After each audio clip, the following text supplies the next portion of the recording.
Hello, ladies and gentlemen, and welcome to the very final workshop, the one I've been looking forward to the most, of the self-care stage. This is my toddler. This is mom life. This is real.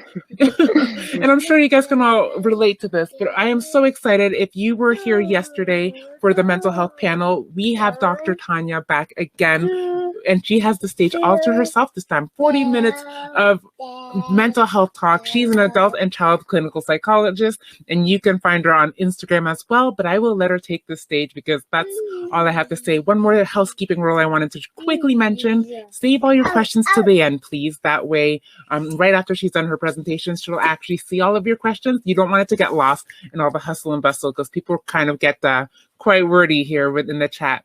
So without further ado, I give the stage to you, Dr. Tanya. Bye for now. Bye. Thanks, Cassandra. Hi, everybody. Oh my God, how cute was Cassandra's kid? I'm going to try to not have my kid come in because unlike Cassandra, who just kept herself going, I would probably lose my ability to talk to you, let alone for 40 minutes. So yes, I am Tanya Cutler. I'm a clinical psychologist and I work with both children and adults. And I specialize in that early years, is 0 to 5 years, in maternal mental health, all things motherhood, and in infant mental health. And I work a lot with mothers and fathers and their babies on building, forming, maintaining that secure attachment bond, and sometimes just debunking all the myths of what that is. So I'm going to talk about that a bit today. I also am a columnist for Psychology Today. I have a column called Motherhood Made Real. You could find me there. And as part of my own practice, I do individual psychotherapy, group psychotherapy, a whole bunch of workshops, mindfulness workshops, etc. And I'm trying to write a book. So I thought I would start with something kind of different. And I'm hoping you will do it with me. And when I tell you what we're going to do and you feel that urge to click off and go to someone else's session, I beg you to stay. It will be just a few minutes. I promise it will be painless. What I want to do is actually start with a mindfulness. And I feel like some of you for sure just went, oh. And I want to do it because mindfulness can get a bad rap. It can be misunderstood. It's all the rage right now. Everybody's talking about it. Not everybody understands what it is. And what mindfulness isn't is a thing that you require to have a yoga mat and incense and total capacity for quiet. What mindfulness is presence. It's intentional presence. It's a choice to be present. And it's probably one of the most important skills as a mother we need for the attachment bond with our children and for taking care of ourselves. And we sometimes need it. We need to do that pause thing when it's super noisy, when we are breastfeeding, when we are driving and the kids are screaming in the back seat. And so you can't even always close your eyes, let alone have quiet, to learn how to orient yourself and ground yourself in your present moment. And so whatever you're doing right now, you're chopping a salad and you can stop and close your eyes for a moment. Sure. If you're breastfeeding and you can stop and close your eyes for a moment, amazing. If you're driving, don't close your eyes, keep them open, and just follow my cues and my words. And I'm going to do it with you. And if you're just staring at my face, then lucky me, I get to have my eyes closed while you stare at me, or you can close your eyes too. Okay. And what I want you to do just for a moment is slowly just find your breath in your body. So just kind of notice where that breath is. Is it shallow? Is it deep? And can you set the intention to focus on your breath for a minute? So what that looks like is actually controlling your breath a little bit and choosing to kind of take an inhale that fills your belly with air like a balloon. And an exhale, your belly deflates like a balloon losing air. Inhaling, your belly expands like a balloon. Exhale, your belly collapses. And if there's a noise around you, if your eyes are open, and I'm going to open my eyes for a minute, that's okay. Try to soften your gaze, find a spot somewhere a few feet in front of you that you're not looking at anything specific. And try again, just with that breath, to slow things down, to become conscious of your breath in your body, inhaling, expanding, exhaling, collapsing. And within that next inhale, I want you to just bring to mind as you breathe in, as if there's this light beam or flashlight. As you breathe in, you're breathing in something you want for yourself, something you need. And as you exhale, let that shit go. You're letting go of something that doesn't serve you. Whatever word comes to mind, try not to judge it. Just notice it. Inhaling that thing you need, want, desire. Exhale, want to let go of. And slowly, you can open your eyes if they were closed. You can come back and realize I'm still talking and the mindfulness is over if you decided to leave. And whatever you kind of notice, I want that to hover in your mind right now. And I'm going to ask you a question, and they might be the same. I want you to think about why you're here. Here, MomFest. Here, not too existential. Here, MomFest. Here at my talk. What do you need? And maybe it's that same word that came to you. What brought you here today? For some people, because I don't get to see anybody's faces and it's really weird and the only person's face I see is myself, I'm going to answer. For some people, what brought you here is connection, feeling part of something. So here we are during a global pandemic. We can feel really, really isolated. And this allows us to feel more connected.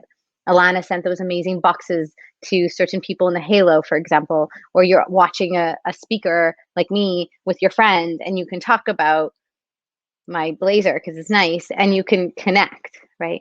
So some of us show up for connection. We show up to know we're part of something. Some of us show up for validation. We show up because we want to feel seen or we want to feel known in some way, knowing that we're doing okay. Some of us show up here for answers because we feel insecure, because all this motherhood journey is so unknown. And so maybe if you go to a talk on how to feed your baby or sleep train or mental health, you'll feel a little bit better. And that's what we do, right? We read books, we go to conferences, we talk to people for that, in order to help us feel connected, in order to help us feel seen, in order to feel like we matter, in order to feel alive. That's what we want. That's what we want in motherhood. That's what we want in our lives. There's this famous saying by Donald Winnicott, who's this prominent pediatrician and psychoanalyst. And the saying is, it's a joy to be hidden, but a disaster not to be found. And anyone who has a toddler or played hide and seek with a young kid around that age of 2, you know that experience, the kid hiding, and they're loving hiding. It's a total thrill being hidden. And they're really excited, and oh my God, and it's so cozy and secret and fun. And then there's that point where if you take too long, they're like, here I am, right? They start giggling or they pop out of their spot because it's a disaster not to be found. It's safer. It could be really scary to be exposed, to be vulnerable, but not being found is a disaster. And some of us as mothers continue to walk around unfound, unseen, unknown, unmattering, not alive, not connected. And part of why I think that is, as a psychologist over almost 20 years doing this work, is that we form very early on in our family of origins ways that we feel seen, ways that we feel validated, ways that we feel known, that we matter, that we connect. And we get reinforced for these ways, right? So there's the person who gets reinforced from a very young age for being the really accomplished one, or the doer, or the juggler, the one who can do all the things, right? And so it's going to be very hard for you to slow down, to pause. As a mom, you'll continue to kind of hold that expectation of yourself, that the good mom, but also the mom that feels seen, is the one who's performative or capable or accomplishing. Some of us maybe got validated in the way we pleased, in the way we were agreeable. We would go with the flow. We might have done that in our family of origin, and then we may have moved on to doing that with our friends. Yeah, sure, I'll go for dinner, wherever you want to go, school, right? And we get reinforced. We get seen. We get liked. We get connected. We get alive through this one way. Some of us got reinforced or validated almost in our martyrdom, dare I use that word, in our suffering, in how we would put ourselves last. And some of these can sound similar to each other, and they are. They're not always exactly the same. And so that might still be what we do. That's still our speed, right? I can't be selfish, take care of myself. All those words feel yucky because suffering, I always felt that I had to suffer to get something good, to feel good. Some of us will bring that to motherhood. And so what I want you to think about is when I had you do that mindfulness, you thought about what you needed. Now I want you to think about, what is it that I do? How do I engage in this world that no longer serves me? That is something that I do, or a way that I engage in order to get seen, because it was a way that I did get seen, because it was a way that I did get validated, because it was a way that I did feel like I mattered. But it's not working for me anymore. It's something I want to let go of. And maybe you even breathed that out. I don't know. So while you think about that, I'm going to tell you a little story that I hope is going to set the tone for 3 main points, or 3 main tools, or 3 main skills, I don't know what to call them, that I'm going to talk about today in this process of trying to help you feel more alive, more connected, more known, more mattering in your mother role. But before I get there, I'm going to tell you a story about my kids, because for some reason I kept thinking that I wanted to tell this story, and knew that maybe it was because it meant something to me that I had to figure out, but also felt like there was something in it that I was trying to communicate. And as I thought of this story, I realized a whole bunch of stuff in it. I'm just going to start to tell it to you. So this is a story. I'm also a mother of 3 kids myself. And this is when I recently took my 3 kids to, and by the way, I'm moving all my pages because this is what I do. I write a whole bunch down and then I don't look at my page. So I took my 3 kids recently to a BMX park. And I don't know if anybody knows what that is. I didn't know what it was. In brief, it's, I'm like wanting someone to tell me what it is right now, but there's nobody to talk to. It's kind of a terrain or a park that they've taken sand and mud, mud, and created like hills. That's the word, hills for biking. And it's kind of a bike park. That's the word. It's bike park. I should have Googled what the BMX park was before I told you about this. So I take my 3 kids there, and my youngest is within moments covered in like the dirt and the mud and the soot that makes up this BMX park, this bike park. She was a kid, and if you've never done this, don't judge me. She was a kid that before you have kids, you may have looked at being like, why don't those parents wash their child? I do wash my children. I just have 3, so I wash them less. And she looked like that child. She was covered. She was the color of the mud. And my middle child was like barely buckling her helmet. Boom, like beelining for those bike hills, some of which are way past her biking capacity in my mom perspective. And then my eldest, who was the reason we went to the BMX park, it was his birthday, or just after, just before, I don't remember. And he's just kind of standing there next to me. He's looking at his sisters. He's looking at these bike hills, and he's just kind of sitting back. And the child psychologist, the person who's written on, studied, researched parent-child attachment for years, looks at her kid and says, come on, buddy, go, it's fun. And then I catch myself and I say to him, okay, I can see you're scared. That's okay. You're just trying to suss this out and figure it out. Why don't you just stay right here with me? You don't have to go. You don't have to go now. Brave is also knowing what you don't want to do. Brave is also knowing when you're not ready. It's okay. Stay right here with me.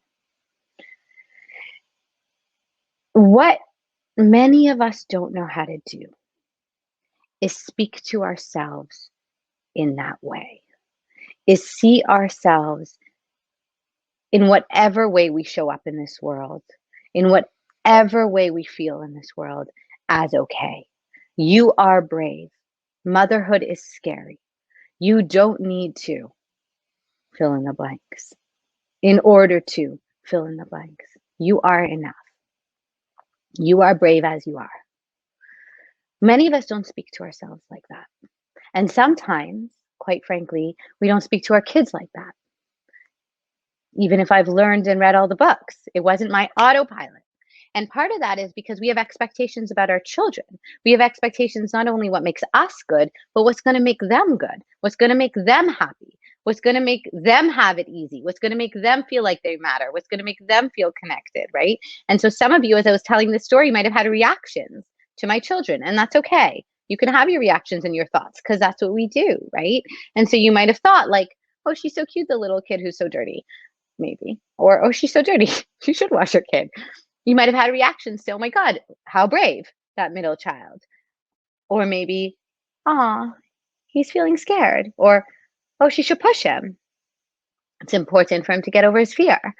We have reactions, and our reactions are largely formed by our early experience, our life experience, how people saw and responded to us, and by social norms and historical cultural norms and so on. And what I want to do today is kind of tease all that out. And I'm going to come back to the story, don't worry. But I want to tease all that out and try to give you 3 ways, I think, or 3 ways you can practice, I think, finding space for your own mattering, for what you need, as opposed to staying stuck in these ways that no longer serve you, that may have entered your unconscious pretty much from a very young age.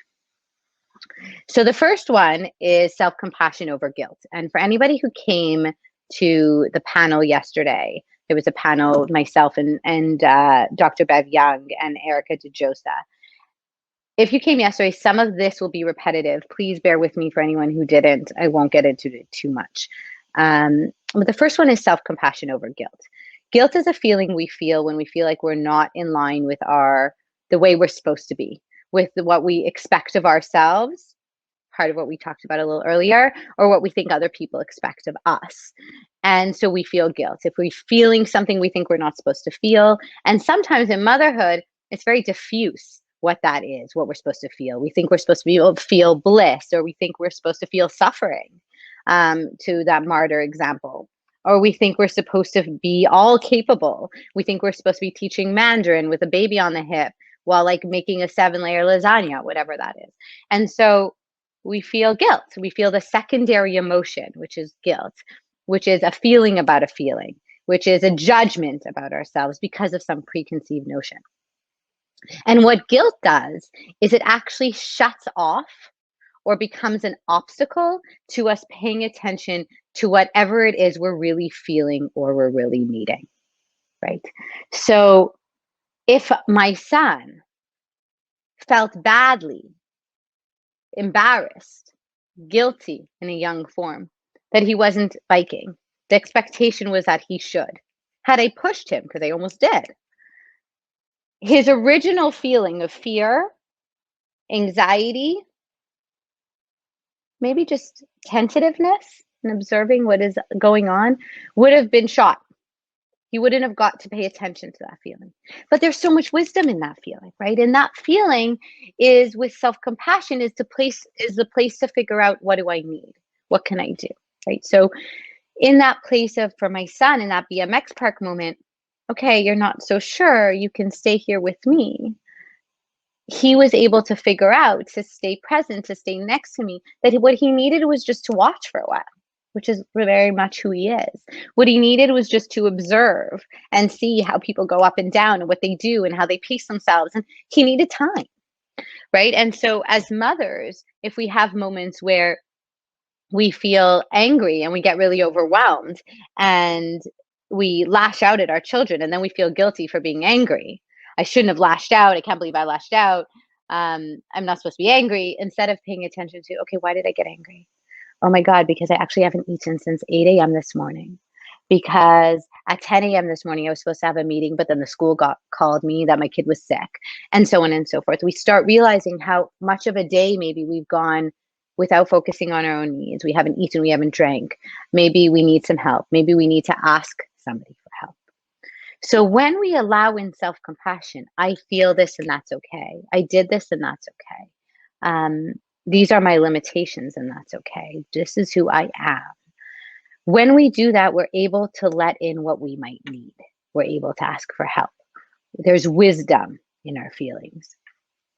So self-compassion is the first one. The other thing that actually, before I leave this one, is that what tends to happen if we don't do that is we'll overcompensate.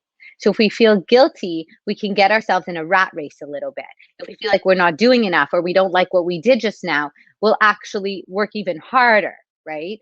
We'll work even harder at whatever it is that we're feeling guilty about, and we're going to deplete ourselves more. It's often going to be opposite to what we need. So self-compassion becomes really important because it opens you up. The next one, really attached to that one in many, many, many ways, is radical acceptance over control. And radical acceptance over control really means radically accepting. It's like the Mona Lisa smile of control. Radically accepting with like a half smile that I actually do not control everything. And this is very, very hard to do. This is one of those things that are talked about a lot, particularly now in a time of a global pandemic, of letting go of what you can't control, right? It's talked about a lot, but it's actually really, really hard to do. Now, what it's meant by that, why we talk about that so much, is that there's always going to be, and many of us were raised without knowing this really, aspects of our world in our future, in the unknown territory of what's ahead, that we just cannot control, that are beyond us. And when we put our minds there, when we are overly hovering in the future, we are unable, it takes us away from our capacity to control, to be present with, to empower ourselves with what's going on right now. Nora Roberts, a wonderful author, some of you may know her, said, I think it was sometime in January, she had this interview and then it went all viral on Twitter. And she was talking about the work-life balance of being a mother. And by the way, there's no such thing as balance. And she's talking about the no such thing as balance. She doesn't say it that way. But what she says is how it's important to realize that some balls are made of plastic, and others are made of glass. And what she was talking about was how, within the bucket of work and within the bucket of parenting, there are lots of balls. It's not like parenting is a glass ball and work is a plastic ball. There's lots of balls in both buckets. And it's learning which balls in every bucket that you manage, hundreds of balls for some of us, you can let go, you can drop, which are plastic. And so, for example, your friend might cut, Elmo shapes out of the bread for when she sends her kid to school, the very Pinteresty, perfect lunch boxes. And you might do that. Now, she might do that because that's how she reminds her child every morning at drop-off that they're connected in some way. That's how she reminds her child that she's going to pick him up. The mommy always comes back. That's how she tolerates and helps him tolerate the separation. So for her, it might be a glass ball, this Elmo cutout. But for you, all you see is an Elmo fucking cutout, excuse my French. And so you're doing it, but it doesn't serve the same need for you. You're doing it because you feel like this is a good mom who cuts out Elmos in her toast. And so it's a plastic ball for you. And so it really becomes honing in on, what are my personal glass balls? What are my personal plastic balls? If I'm up at 12:30 emailing for my boss for my job, do I need to? Is this a glass ball for me? Does this serve me? Or is this something I need to let go of? Is this a plastic ball? And your overarching way of looking at it, of trying to figure this out, is ultimately the question I'm constantly asking in terms of a parent-child attachment, and I'm going to get into that as I promised. Is this good for me? And is this good for my child? That's your benchmark. When you're sleep training, when you're figuring out how to feed your child, when? What is good for me and what is good for my baby? But what Nora Roberts didn't talk about when she talked about what is plastic and what is glass is something that I really, really, really, really like to harp on, and not just 'cause. but it's that you are the crystal bowl that holds the plastic in the glass. And so if you shatter, all the fucking balls are going to fall anyway. And so honoring our crystal bowl that holds all the balls and figuring out which balls can I personally hold, while first and foremost maintaining my crystal. And what that does is it opens you up to a whole host of control, to time, to energy. Energy is a resource. We don't have unlimited energy. If a car doesn't have unlimited capacity to ride and drive, neither do we. We're made of the same energy. Okay. So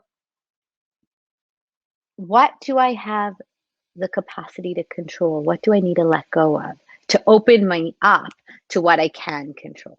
Okay, to what I can do. What can I let go that I can't control?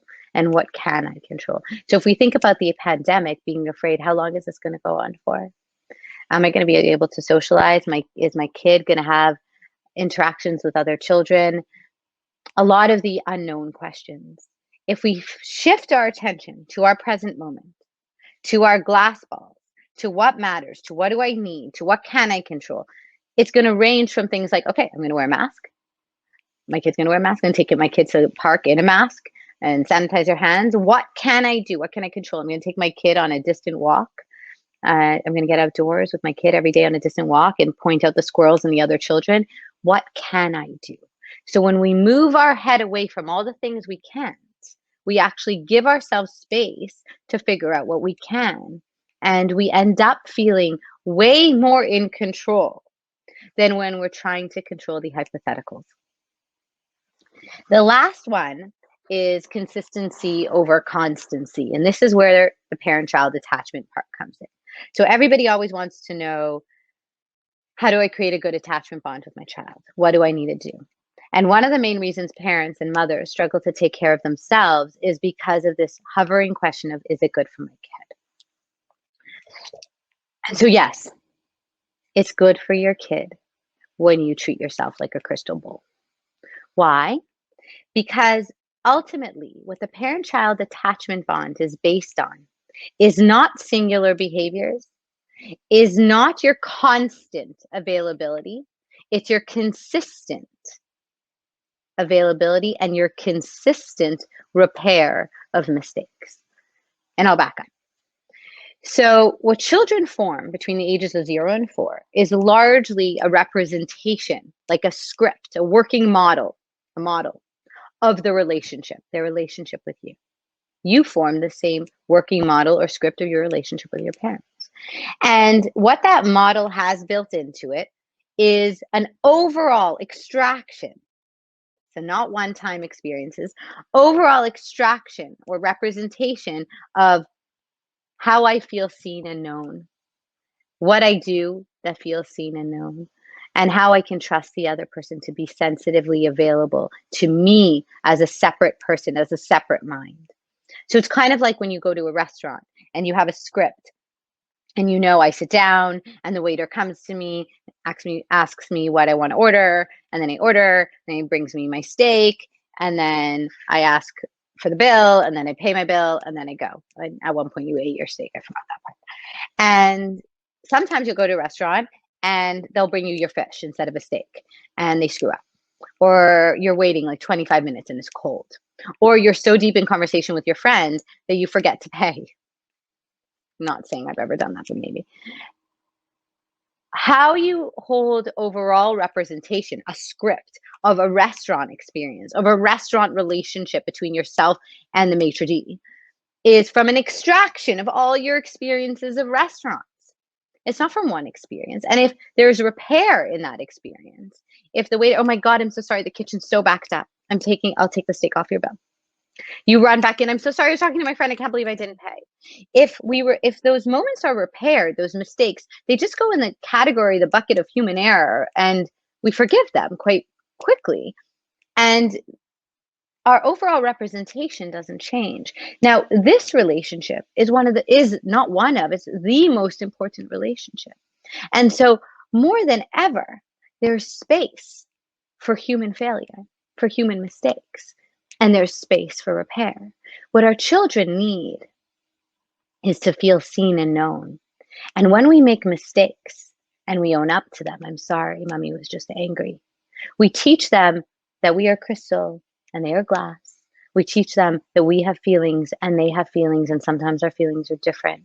We teach them that we need to cope with our feelings just like they need to cope with theirs. We teach them that we have a separate mind to them and that people have separate minds and that people with separate minds can connect.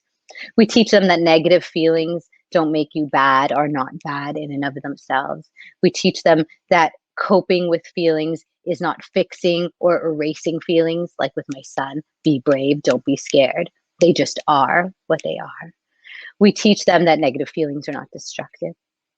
We teach them forgiveness. We teach them frustration tolerance. So the benchmark of a secure attachment bond is consistently available, sensitively available to what our child needs and to what our needs at all times. It's mindfulness. And when we miss the mark, because when we're mindful of ourselves and mindful of them, we can't always do both, we repair it. So what I'm hoping is that whatever you thought of today as a reason you came here, as a thing you need, that you can practice this kind of self-compassion, this radical acceptance over control, this understanding that your job right now is consistency over constancy, in order to allow yourself to be a bit more crystal. And that's, I think, my time. It's 3:11. That's my time. What I'm going to do, oh no, I have till 3:20. Oh, I have question time. Okay, good. So I'm going to go to questions. I'm going to try. Now, bear with me because I have no idea how to work this thing.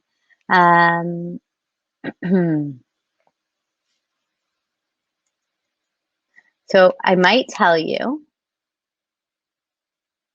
you can start to write your questions again, because I'm really trying to figure this out.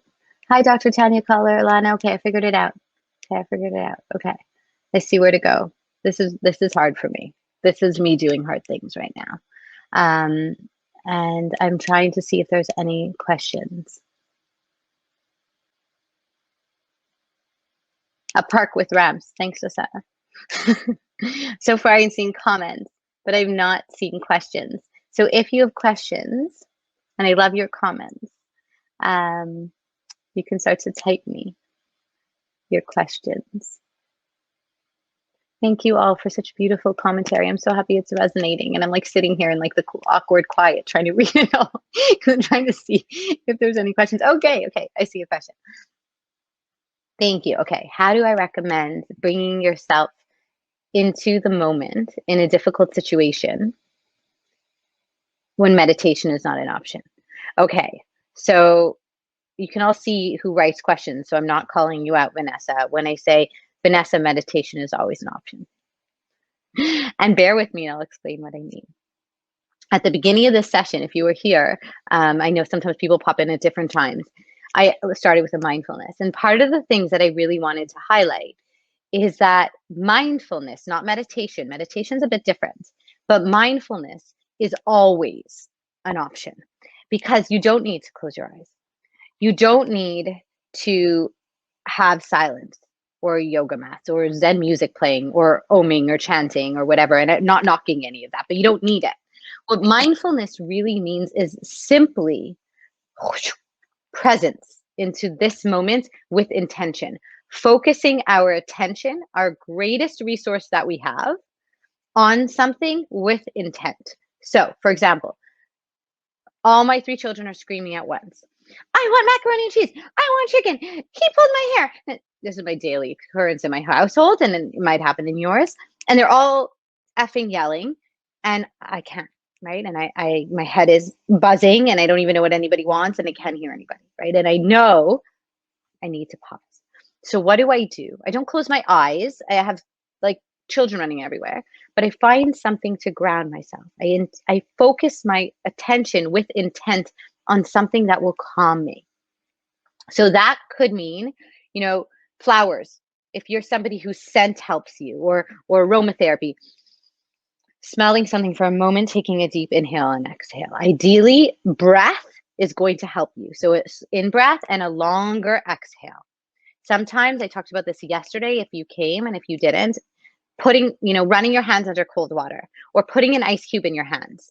Okay. So something that brings you into the moment. The idea of what you want to do is attentional intent into the moment.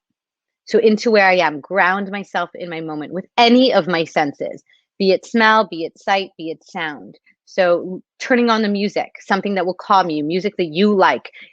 For some people, that's more noise. For some people, that helps them turn their attention to a different sound.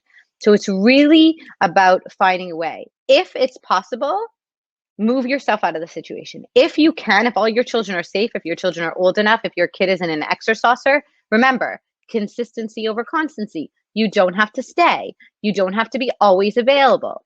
People who talk about proximity, baby wearing, co-sleeping, they've only taken a part of attachment, a secure attachment, out of parenting. You only have to be present consistently over time. So you are allowed to go to the bathroom and breathe if your kids are all in a safe place. And you could come back and say, Mommy had to count to 10.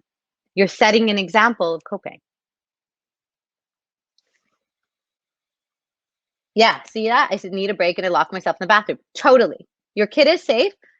You can lock yourself in the bathroom. Total permission for that from a child psychologist. Yeah. When there's crying in the car, turn up the radio. If you're not super sensitive to like overlapping sounds. So again, what do I need? What is my feel good? What matters to me? How do I settle? How do I calm? How do I get grounded? So for some people, it's going to be sound. So then you start to learn that. And some people hear me when I say this, or we'll talk and go, fuck, Tanya, I have no idea what I need. Okay, then that's where we start. Then that's where you start. You start to really think about, what did I used to? What mattered to me? What parts of me did I shut away into that dark closet that I need to bring back out? Right? Do I need to move my body? Do I need a sound? Do I need a smell? Do I need water? Right? Starting to know what are the things that help center me. I love that. Your daughter's favorite trick is David Bowie. I literally think I have 3 minutes. So I just feel like I sounded like the guy from Schitt's Creek. So if anybody heard that and knows that show and heard that sound, I'm sorry. So if anybody has any other questions, please post them and I'll answer them, because I probably can answer one more. I love how you're all helping each other and sharing what you do. It makes me so happy. Okay, so if there's no other questions, I'm gonna have to ask Osana how I could go back and read all this, because people wrote such wonderful things, and I really encourage you to read all this, because people were writing tips to other people, and this is the real in motherhood. The real in motherhood is sharing your truth, sharing your heart, sharing all the feels, sharing the ambivalence, sharing the anxiety, sharing the anger, asking for help when you need it, and knowing that you're not alone when you do that. So thank you so much for having me. And I'd love to be in here. Thanks, everybody. Bye.